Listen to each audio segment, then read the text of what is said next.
Hey guys, welcome back to the channel. So behind me I got a 2005 Honda Accord.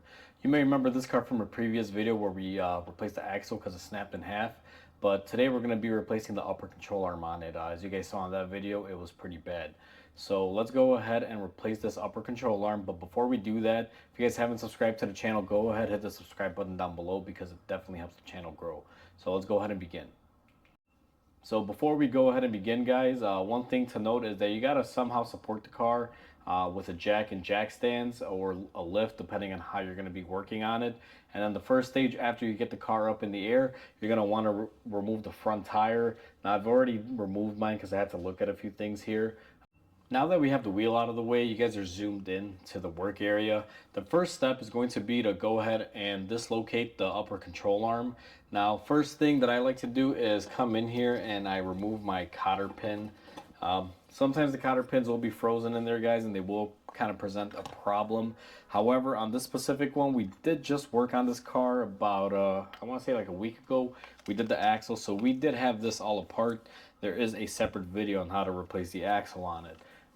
So everything here should come off fairly easy. What I'm going to do is get my 17mm socket with a angle extension and a gun, and we're going to go ahead and remove it. Now, when I remove this, I don't like to loosen the bolt all the way because, as you will see here in a second, we do have to separate the joint on there. So when you hit this with the hammer to separate the joint, if you don't have a bolt here to hold this, what will happen is this thing has a tendency to want to just shoot up there. So I always recommend leaving it on a few threads just to help protect it. And then you're going to take your hammer, just give it a couple hits.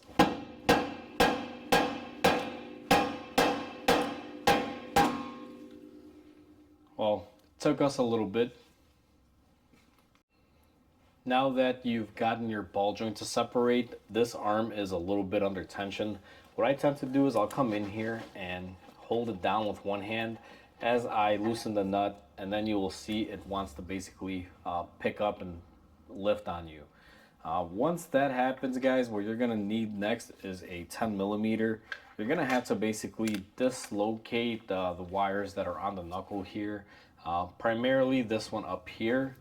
And the way you're going to do that is go ahead and take your 10mm and remove the bracket. Now that you've gone ahead and you disconnected the wiring bracket for your ABS sensor from the upper control arm, this control arm is ready to basically come out. However, there is one more thing that will create a little bit of an issue for you. If you'll notice, this is where the control arm bolts up. There's one bolt here and one bolt there, and they both bolt inward. Now this can be a little bit of an issue here, and here's the thing. You could do it without removing the strut, but you'll be fighting yourself. You can come in here and you can, break it free with something like this. However, what I find is that relieving the strut from the top and unbolting it and letting it drop down so you can pull out on it is the best course of action. Now we went ahead and we lowered the car, and this is going to be our strut tower. It's basically by the master cylinder, and if you're doing the passenger side, you'll see it. It's right there by the AC lines on the other end. However, for this purpose, we're doing the driver side. The passenger side is the same exact thing, just opposite. So what we're going to start off at, you'll see there's 3 main bolts that hold the actual strut in place, and then you got these 2 side bolts that are kind of like a stiffener piece. These are going to be 12mm if they haven't been replaced before. So we're going to go ahead and take these 2 off. And once you get those 2 off, you're going to need a 14mm to be able to remove the strut bolts, the main bolts that hold it onto the strut body. So let's go ahead and loosen these up too. Now what I like to do is the last one, just kind of remove it slowly. Sometimes the strut will have a tendency to want to fall out on you. You just got to be very careful so that way it won't drop and damage something. Now I haven't unbolted the strut from the bottom fork, so technically this should stay in. And then what we're going to do is once we lift the cars, we're going to basically pull down on the assembly and just try to get some more room in there so we can get to our upper control arm bolts. Alright guys, so we went ahead and we lifted our car back up and we just unbolted the top of our strut. Now what we're going to do is go ahead and push down, and we're going to try to get the strut out of there. Now sometimes this will be a little bit of a challenge because because you got to fight the bolts off. But just like that, I was able to get it down and pull it forward. Now it's going to be very difficult to show you guys, but you will see we kind of gained a little bit more access in room, and we don't really need a lot of room on the sides. The room that we're actually looking for here is going to be to get in from the back side, because that's how we're going to be removing the bolts. Now I'm going to go ahead and grab my tool that I use for this, and it's going to be quite simple. You're going to need a 3/8 flex head style socket like this one. It's a universal joint, so it can move around. It is going to be a 14 millimeter. So go ahead and get that with, I guess you can say like a little bit of an extension piece, because you will be needing it to get in there at an angle. Now before I go ahead and loosen them up with the gun, I'm going to go ahead and break them free with my manual wrench here. Just try to make sure they're not binding up, because if they're frozen in there, chances are you're not going to be able to break them free with the gun. So just to make it a little bit easier on the gun, I'm going to manually go ahead and unbolt them here just to take some of the tension off of them.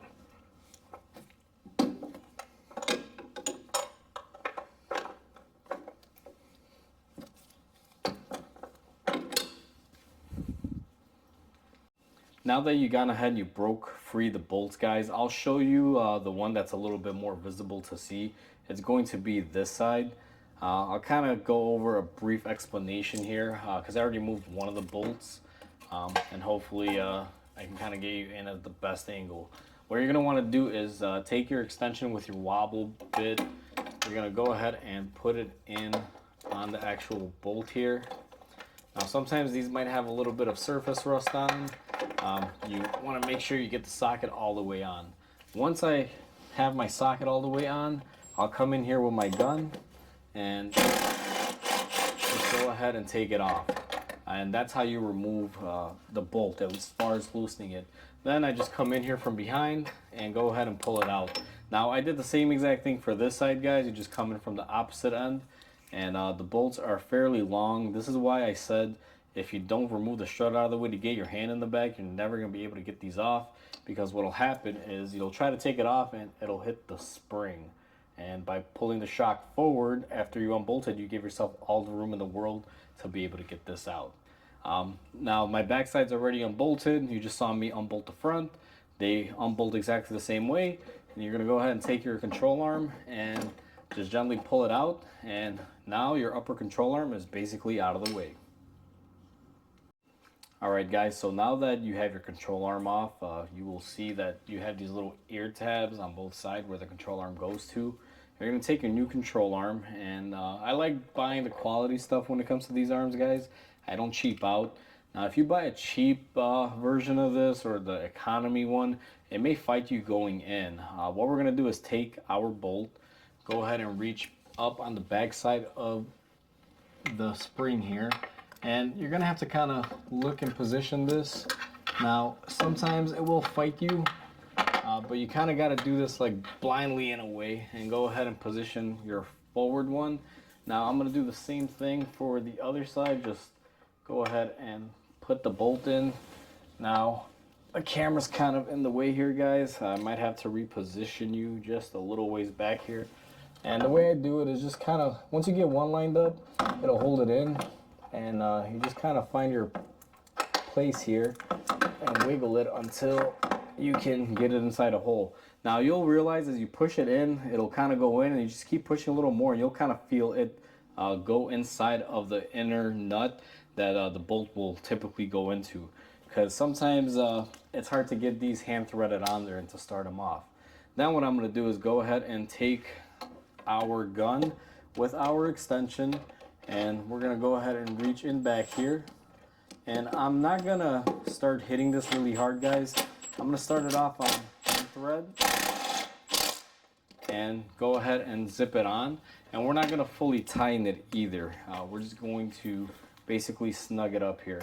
The reason why it's tightening these is a whole different procedure. It's kind of like doing a lower bushing on a control arm. You can't just take it and hit it on there without the suspension being loaded. So we are going to have to load up our suspension. Now this back one is always a little difficult just because of the angle that it's sitting in. Let me see if I can get my extension piece on here. Go ahead and work it on there. And then I'm gonna go ahead and just get that zipped in.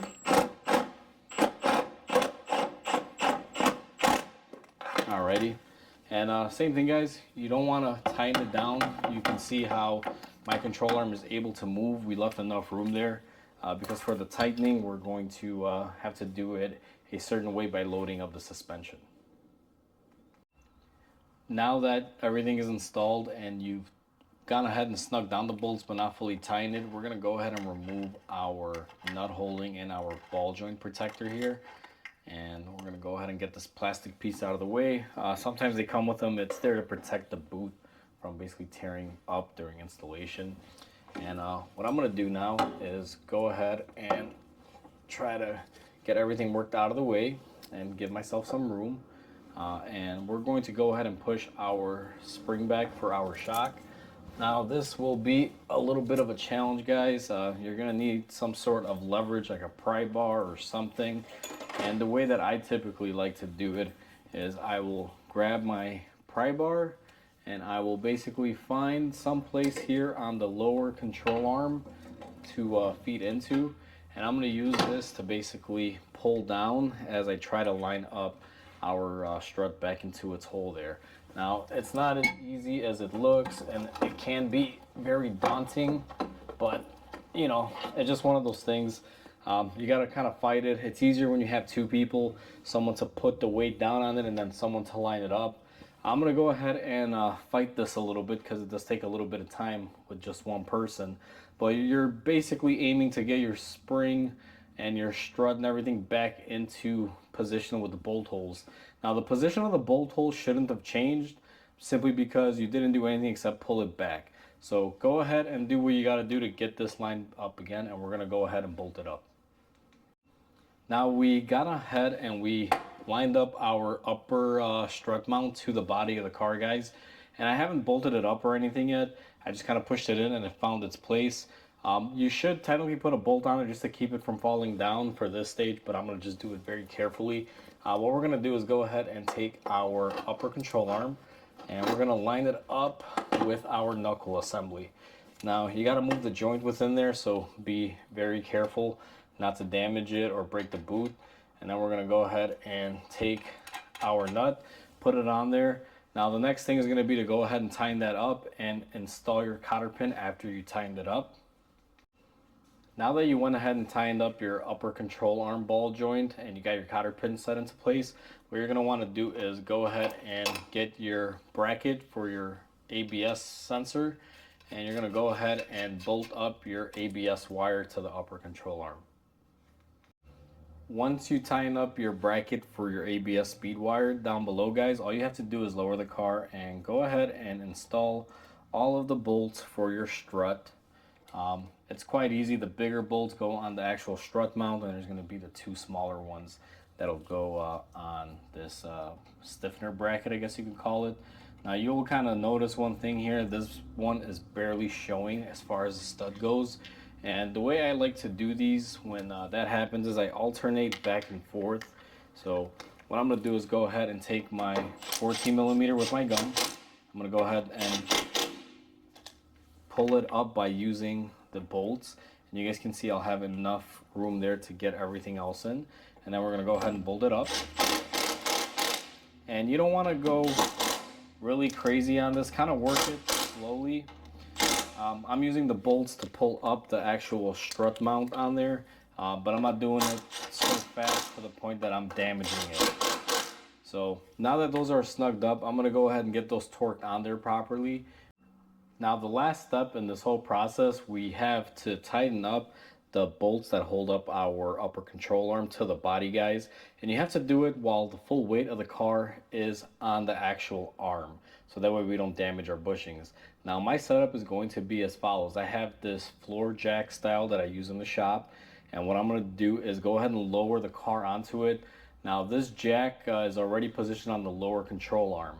So I'm going to use the lift to lower the car onto it to go ahead and basically set our suspension in the same position it would be as if it was on the road with the full weight of the car on there.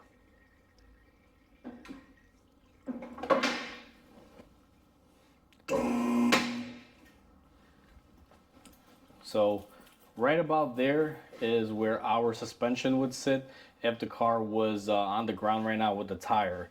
Now obviously you're not going to be able to access this bolt with the car on the ground because you know the tires are going to be in the way and never going to be able to tighten them. So what I'm going to do now is go ahead and take my wrench, and I'm not going to show you the full steps here because this is pretty self-explanatory, but I'm going to come in here and get it here from the bottom side, and I'm going to go ahead and tighten up the rest of my bolts all the way. Now this process can take a little bit of time, and if you're not using a lift to do this job, normally what you can do is put a jack stand underneath your lower control arm and go ahead and release the tension of the actual jack and let it sit on the control arm, and you'll basically achieve the same result. And that pretty much concludes to do the upper control arm on this Honda Accord, guys. Once you tighten these up and everything is nice and snug, you're pretty much golden.